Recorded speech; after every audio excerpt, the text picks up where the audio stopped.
Hello friends, once again welcome back to my channel.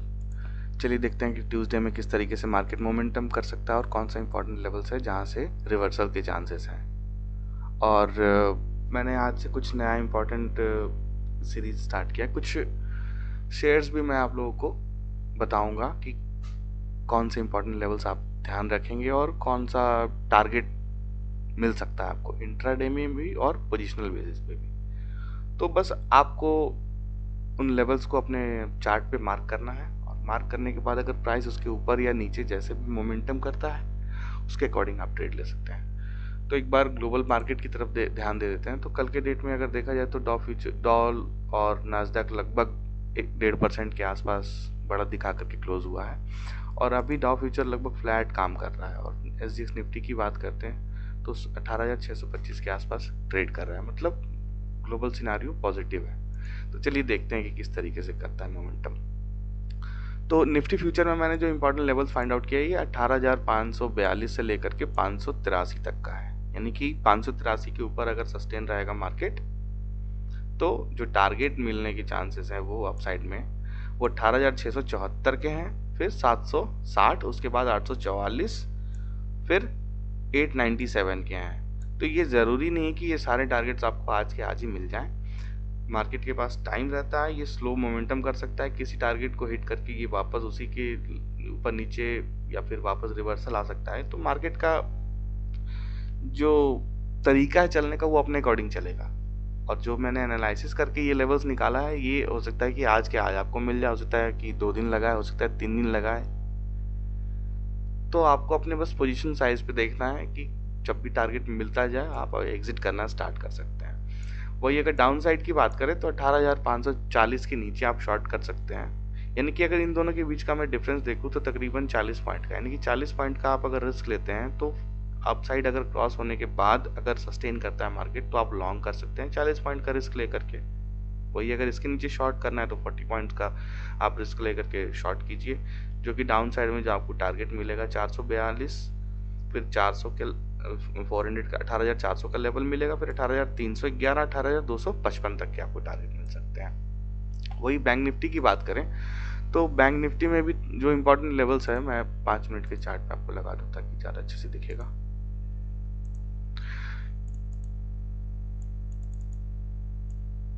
ये 43,828 के नीचे, यानी कि 30 के नीचे 18,000, मतलब 43,828, यानी कि 830 के नीचे, या आप राउंड लेवल मान के चलिए 43,800 के नीचे आप शॉर्ट करेंगे।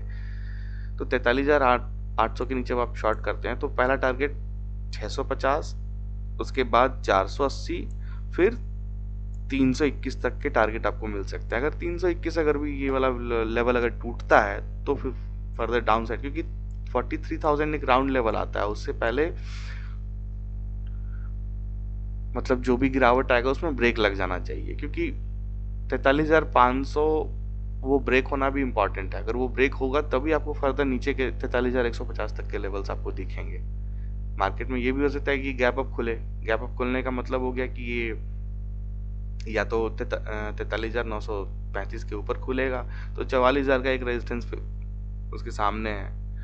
तो 44,000 अगर क्रॉस करता है, यानी कि 44,025 का लेवल अगर क्रॉस करता है तो पहला टारगेट रहेगा 44,188, उसके बाद दूसरा 355, तीसरा 456 और चौथा 520 तक के टारगेट। तो ये रही बात बैंक निफ्टी की। अब चलिए देखते हैं कि कौन कौन सा ऐसा इंपॉर्टेंट स्टॉक्स है जिस पे आप ध्यान रखेंगे आज के डेट में।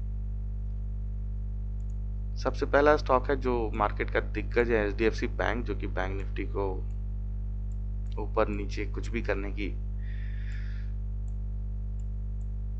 हिम्मत रखता है अकेले। अगर सारे बैंक गिरावट में हो और अगर एचडीएफसी बैंक में मोमेंटम आ जाए तो बैंक निफ्टी को अकेला ये ऊपर खींच सकता है।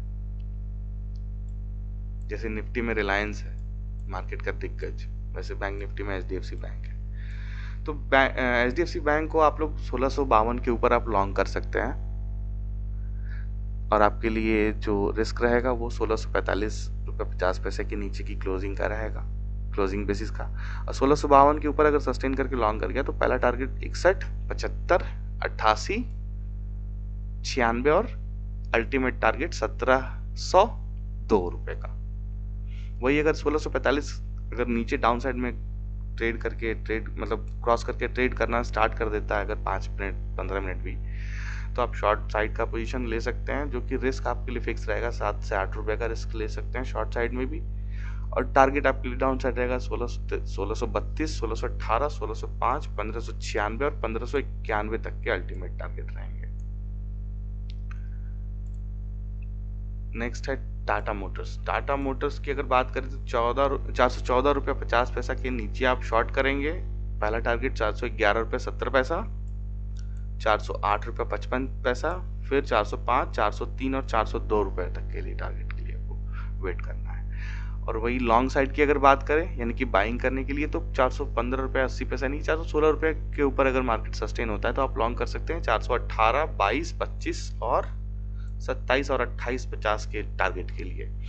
उसके बाद नेक्स्ट शेयर है हीरो मोटोकॉर्प। हीरो मोटोकॉर्प में जो इंपॉर्टेंट लेवल्स मैंने फाइंड आउट किया है, ये है 2762 के ऊपर आप लॉन्ग करेंगे। स्टॉप लॉस रहेगा 2751 के नीचे का। मतलब ये जो भी स्टॉप लॉस रहेगा ये सारा क्लोजिंग बेसिस का रहेगा, यानी कि आपके लिए जब आप वेट भी कर सकते हैं अगर फ्लैट खुलता है मार्केट या थोड़ा सा करेक्शन हो करके यहाँ पे आता है तो 2751 या 50, 51, 52, 53 ये जो जोन है यहाँ पर आपको देखना है कि प्राइस का बिहेवियर किस तरह की है। जैसे कि ये यहाँ पे आया, यहाँ पे आने के बाद ये ब्रेक तो करने की कोशिश किया लेकिन नहीं हुआ ब्रेक, ये वापस यहाँ से मूव करके, तो ये पॉइंट पे आप यहाँ पे लॉन्ग कर सकते हैं। उसके बाद फिर आप अपने अकॉर्डिंग सारा तरीके की चीज कर सकते हैं।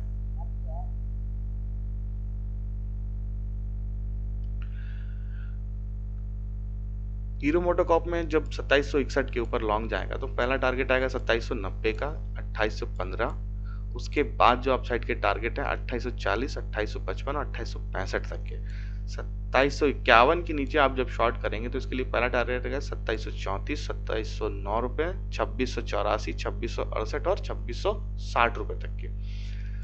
जो चौथा शेयर मैंने इंपॉर्टेंट जो ध्यान रखा है लेवल्स फाइंड आउट करके, उसमें ये है अल्ट्राटेक सीमेंट का। अल्ट्राटेक सीमेंट को अगर देखें तो 7122 रुपए के ऊपर आप लॉन्ग करेंगे। स्टॉप लॉस रहेगा 7093 के नीचे का, वो भी क्लोजिंग बेसिस पे।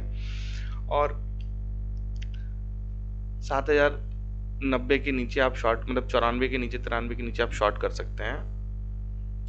टारगेट रहेगा 7050, 6981, 6900, 6840 तक के आपको टारगेट शॉर्ट साइड में मिल सकता है। लॉन्ग साइड की बात करते हैं तो टारगेट की अगर मैं बता दूं, पहला टारगेट रहेगा 7206 रुपए का, 7276 रुपए का, 7346, 7389 और 7416 रुपए तक के अल्टीमेट टारगेट।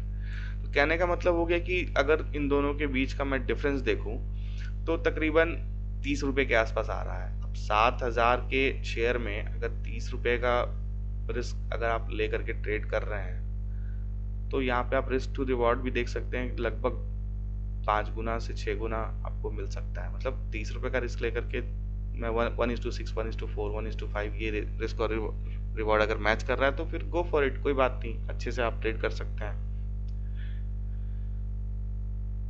सो फ्रेंड्स, अगर आज का वीडियो अगर अच्छा लगे तो डेफिनेटली लाइक करें, शेयर करें और सब्सक्राइब करना बिल्कुल भी ना भूलें। Thank you for watching.